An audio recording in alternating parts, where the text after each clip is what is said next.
శ్రీమాత్రే నమః. హిందూ బంధువులందరికీ నమస్కారం. ఈరోజు మనం ఈ వీడియోలో స్కాంద పురాణాంతర్గత కార్తీక పురాణంలోని 16వ అధ్యాయము స్తంభ దీపదాన మహిమ మరియు ఉద్భూత పురుష వృత్తాంతము ఇప్పుడు మనం చెప్పుకుందాం. వశిష్ఠ మహర్షి జనక మహారాజుకు ఈ విధంగా చెప్పుచున్నాడు. మహారాజా, కార్తీక మాసములో నెల రోజులు నియమముగా తాంబూల దానం చేయువాడు జన్మాంతరమందు వాస్తవముగా భూమికి ప్రభువవుతాడు.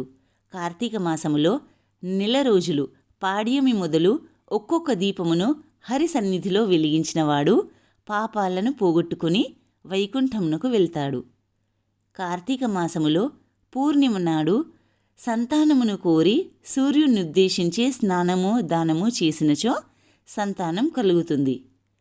ఈ మాసములో హరి సన్నిధిలో టెంకాయ దానమును దక్షిణ తాంబూల సహితంగా చేయువానికి సంతాన విచ్ఛేదము ఉండదు, రోగము ఉండదు, దుర్మరణం కూడా ఉండదు. కార్తీక పూర్ణిమ నాడు హరి ఎదుట స్తంభదీపమును పెట్టేవాడు వైకుంఠపతి అవుతాడు.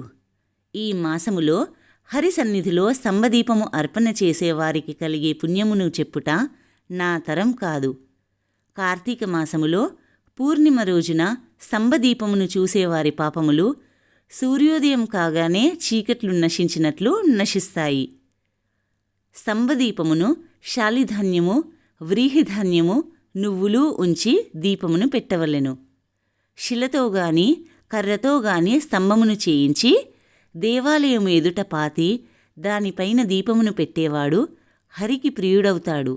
ఈ స్తంభదీప విషయమై ఒక పూర్వ కథ కలదు, చెబుతాను, వినుము. మతంగ మహాముని ఆశ్రమము అనేక వృక్షాలతో కూడినది ఒకటి కలదు. అందులో ఒక విష్ణువు ఆలయం కలదు. ఆ ఆలయము చుట్టూ వనముండెను. కార్తీక వ్రతపరాయణులై మునీశ్వరులు అచటికి వచ్చి విష్ణువును షోడశోపచారములతో మాసమంతయు పూజించారు. వారు అత్యంత భక్తియుక్తులై హరిద్వారములందు దీపమాలలను సమర్పించారు, వ్రతములు చేశారు. అందులో ఒక ముని ఇలా పలికాడు: మునీశ్వరులారా, వినండి. కార్తీక మాసములో శివుని ముందు స్తంభదీపమును ఉంచువాడు వైకుంఠలోక నివాసి అవుతాడు. కాబట్టి మనము ఆలయమున స్తంభదీపమును పెడదామా? ఈ రోజున కార్తీక పూర్ణిమ. ఈ దినము సాయంకాలము స్తంభదీపదానము హరికి అత్యంత ప్రియము. స్తంభమును చేయించి కార్తీక మాస పూర్ణిమ నాడు సాయంకాలమందు అందులో దీపమును పెట్టే వారి పాపములు నశించి వైకుంఠలోకమును పొందుతారు అని అనగా వారందరూ ఆ మాటకు సమ్మతించి స్తంభదీపమును సమర్పించుటయందు ప్రయత్నము చేశారు. వారు ఆ దేవాలయానికి దగ్గరలో కొమ్మలు ఆకులు లేని ఒక వృక్షము యొక్క మొద్దును చూశారు.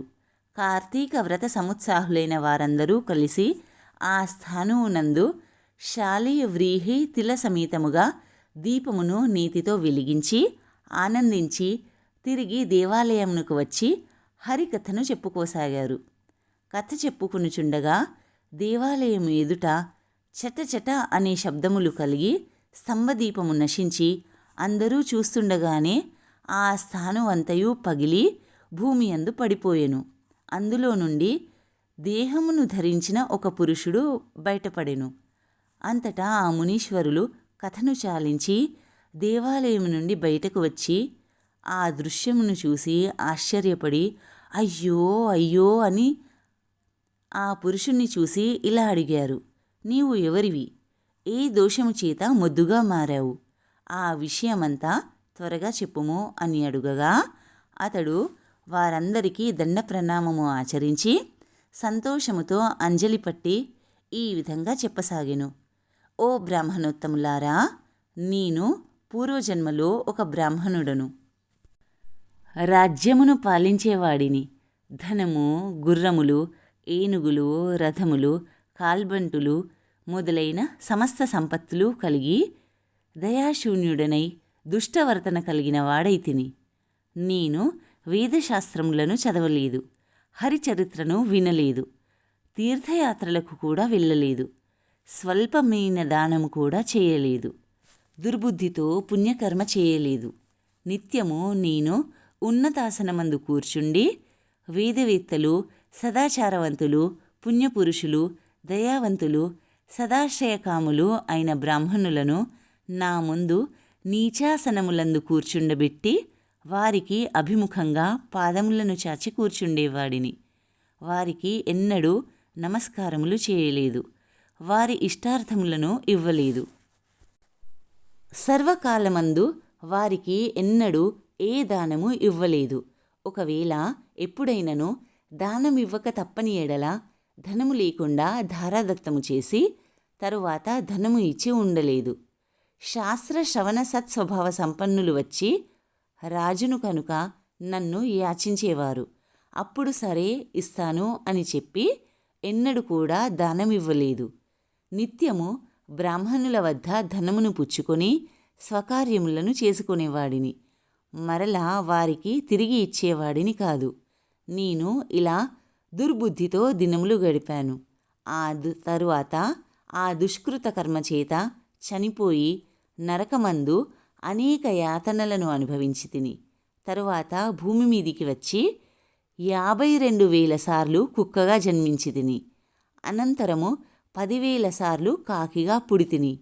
ఆ తరువాత 10,000 సార్లు తొండగా జన్మించి తిని తరువాత 10,000 సార్లు పురుగుగా ఉండి మలార్షినై ఉంటిని.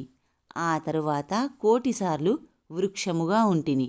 చివరకు 1,000,000 మార్లు స్థానువుగా కాలము గడుపుచుంటిని. ఇలా అనేక విధములుగా పాపకర్ముడనైన నాకు ఇప్పుడు దుర్లభమైన ముక్తి కలిగింది. దీనికి కారణము నాకు తెలియదు. కావున సర్వభూత దయావంతులైన మీరు నాకు చెప్పండి. మీ దర్శనము వలన నాకు జాతి స్మృతి కలిగింది. ఓ మునీశ్వరులారా, నా పూర్వ పాపములు ఇట్టివి అని అతడు పలికాడు. అప్పుడు ఆ మునీశ్వరులు అతని మాటలు విని ఈ విధంగా చెప్పసాగారు. కార్తీక మాసఫలము యథార్థమయ్యింది. ప్రత్యక్ష మోక్షమిచ్చున్నది. రాతికి కొయ్యకు కూడా మోక్షమిచ్చింది. అందులో ఈ పూర్ణిమ సమస్త పాతకములను నశింపచేస్తుంది. ఆ పూర్ణిమ యందు స్తంభదీపము చాలా సుఖప్రదము. కార్తీక పూర్ణిమ నాడు పరులచే ఉంచబడిన దీపము వలన ఎండిన మొద్దు ముక్తి నొందింది. మొద్దైనను కార్తీక మాసమందు దేవ సన్నిధిలో దీపమును పెట్టినందుకు పాపమును నశించి దయాళువైన దామోదరుని చేత మోక్షముందించబడింది. ఇలా మాట్లాడుతున్న ఆ మునులతో ఉద్భూత పురుషుడు ఈ విధంగా అడిగెను. జ్ఞానవేత్తలైన మునీశ్వరులారా, దేనిచేత మోక్షము కలుగుతుంది? దేనిచేత బద్ధుడవుతాడు? దేనిచేత ముక్తుడవుతాడు? దేనిచేత ప్రాణులకు ఇంద్రియములు కలుగుతాయి? మోక్షమును ప్రసాదించే జ్ఞానము ఎలా కలుగుతుంది? ఈ సర్వమును నాకు చెప్పండి అని అడుగగా మునీశ్వరులు అంగీరస మునిని అతనికి సమాధానము చెప్పుమని ప్రార్థించారు. అప్పుడు ముని కూడా సరే అని ఈ విధంగా చెప్పసాగాడు. స్కాంద పురాణాంతర్గత కార్తీక పురాణములోని 16వ అధ్యాయం సంపూర్ణం.